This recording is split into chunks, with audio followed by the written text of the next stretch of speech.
I want you to change the world, and don't think that this is going to happen peacefully or you can do it alone. We need to kill the rich, okay? We need to get out there, use your weapons, and rip Washington apart. Good morning, everyone. It's April 21st, 2018. I'm Eric. I'm here at Zero Hedge, Crimes of a Monster. Your tax dollars at work. This comes from John Whitehead of the Rutherford Institute.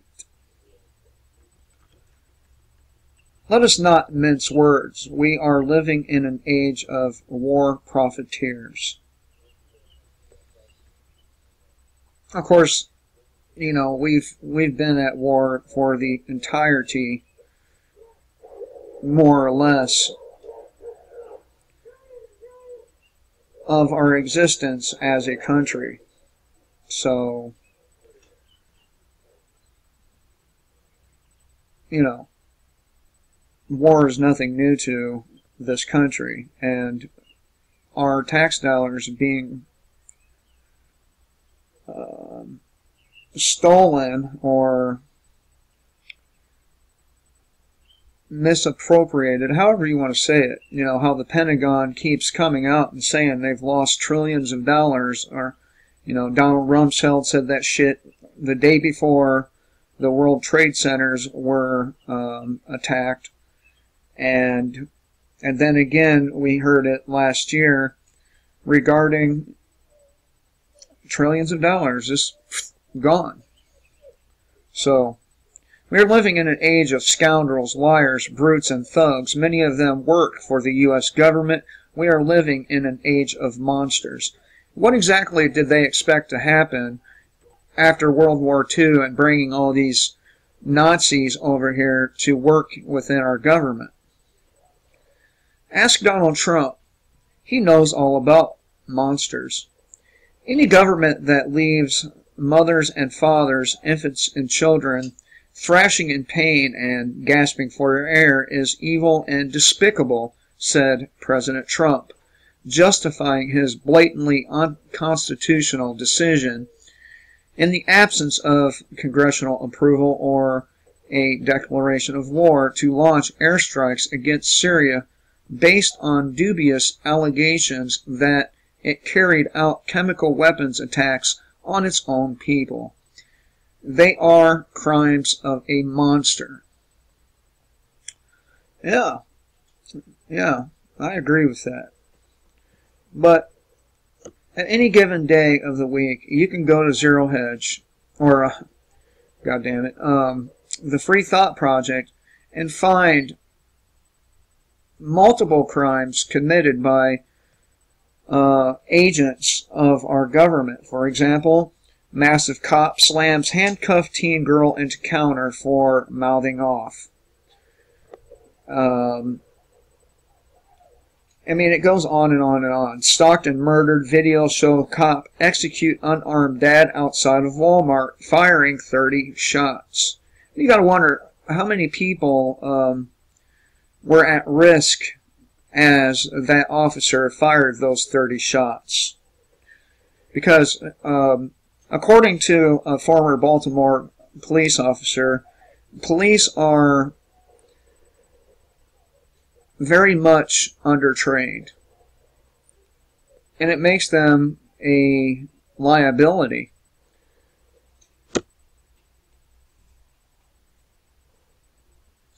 If the Syrian government is a monster for killing innocent civilians, including women and children, the U.S. government must be a monster too. In Afghanistan, 10 civilians were killed, including 3 children, one an infant in his mother's arms, when U.S. warplanes targeted a truck in broad daylight on an open road with women and children riding in the exposed truck bed.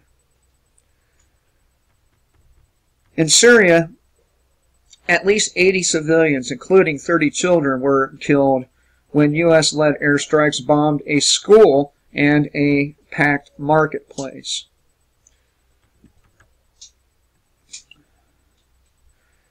Then there was a Doctors Without Borders hospital in Kunduz, that had 12 of its medical staff and 10 of its patients, including 3 children, killed when an U.S. AC-130 gunship fired on it repeatedly.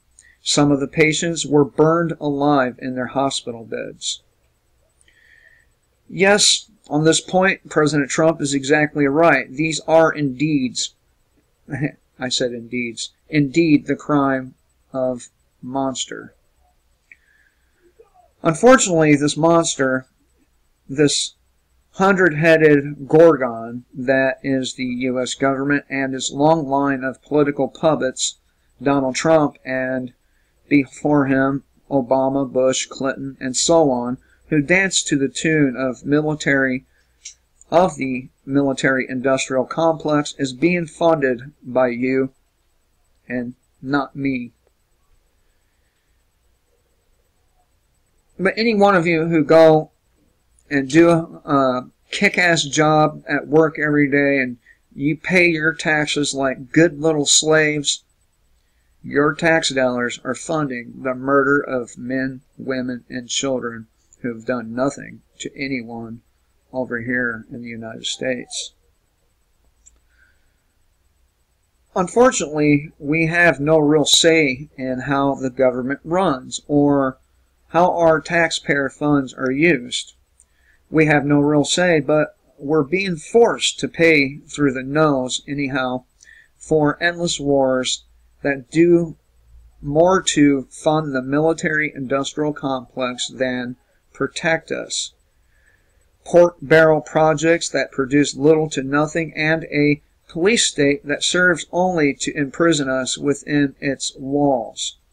Consider we get taxed on how much we earn, taxed on how much we eat, taxed on what we eat, taxed on what we buy, taxed on where we go, taxed on what we drive, and taxed on how much is left of our assets when we die.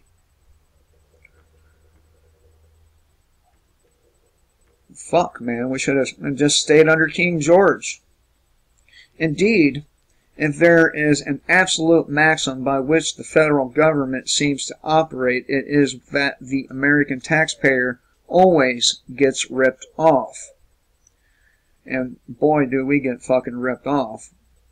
From the welfare state to the bank bailouts, ripped off.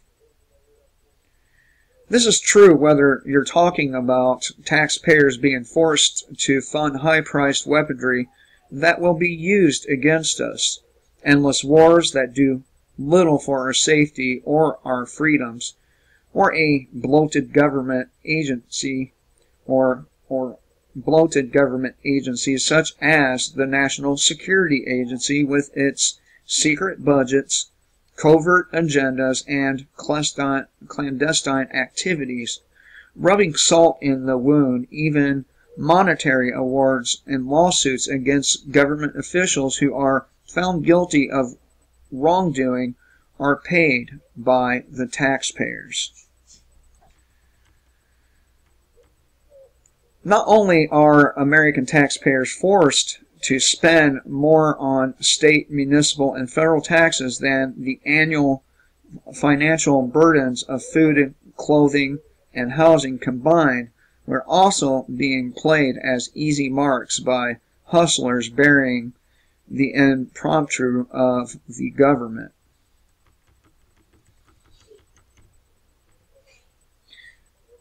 With every new tax, fine, fee, and law adopted by our so-called representatives, the yoke around the neck of the average American seems to tighten just a little bit more.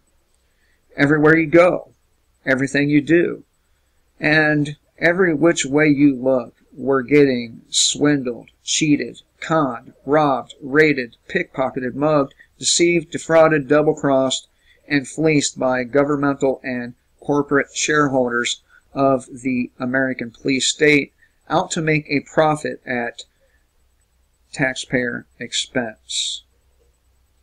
Yet, as Ron Paul observed, the Founding Fathers never intended a nation where citizens would pay nearly half of everything they earn to the government.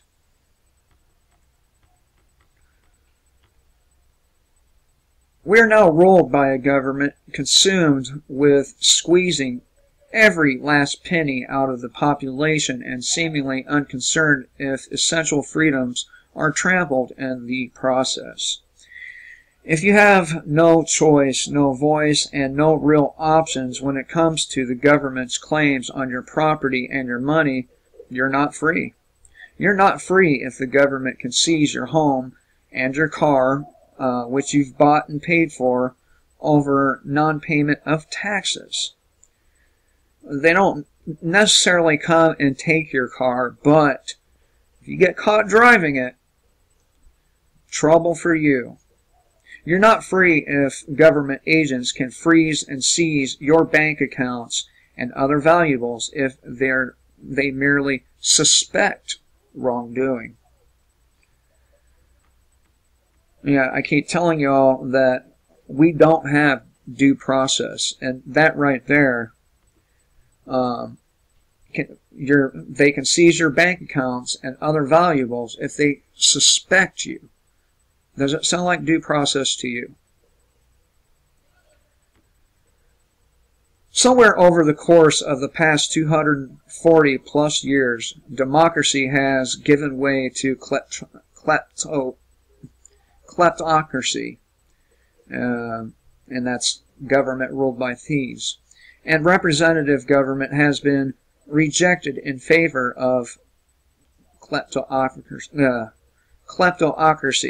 God damn it, I'm going to get it.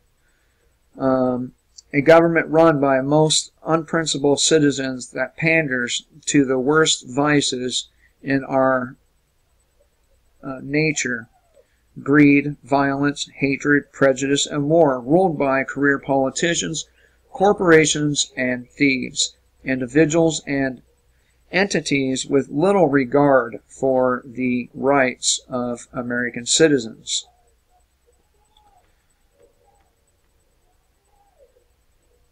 As I make clear in my book, Battlefield America, The War on the American People, the American kleptocracy continues to suck the American people down a rabbit hole into a parallel universe in which the Constitution is meaningless. The government is all-powerful and the citizenry is powerless to defend itself against government agents who steal, spy, lie, plunder, kill, abuse, and generally inflict mayhem and sow madness on everyone and everything in their sphere. And believe me, they fucking do all those things. I myself have experienced each and every one of these except for the kill part. I haven't been killed by them yet, but I do expect that at some point I will be killed by the state. And probably before my daughter reaches the age of 10. Okay. Yeah. But what if it didn't just pull out our pocketbooks and pony up the federal government's outrageous demands for more money? Well, they would put you in prison if you didn't just pull it out and give it over willingly. See, this is why I don't work what you would call regular jobs.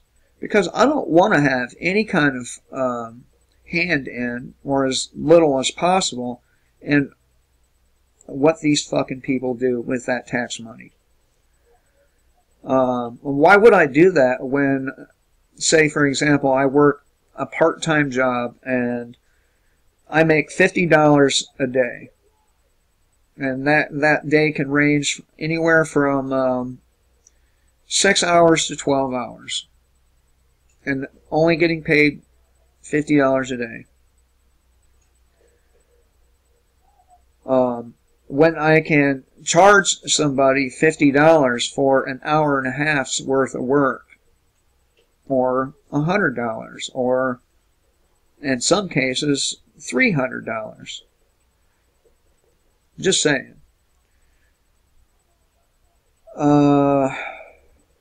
What if we didn't just dutifully line up to drop our hard-earned dollars into the collection bucket, no questions asked about how it will be spent? What if instead of quietly sending in our checks, hoping vainly for some meager return, we did a little calculating of our own and started deducting from our taxes those programs that we refuse to support, like Planned Parenthood.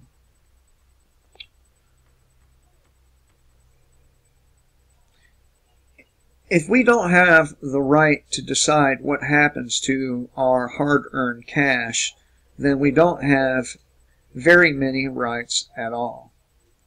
If the government can just take from you what they want, when they want, and then use it however they want, you can't claim to be anything more than a serf in a land they think of as theirs.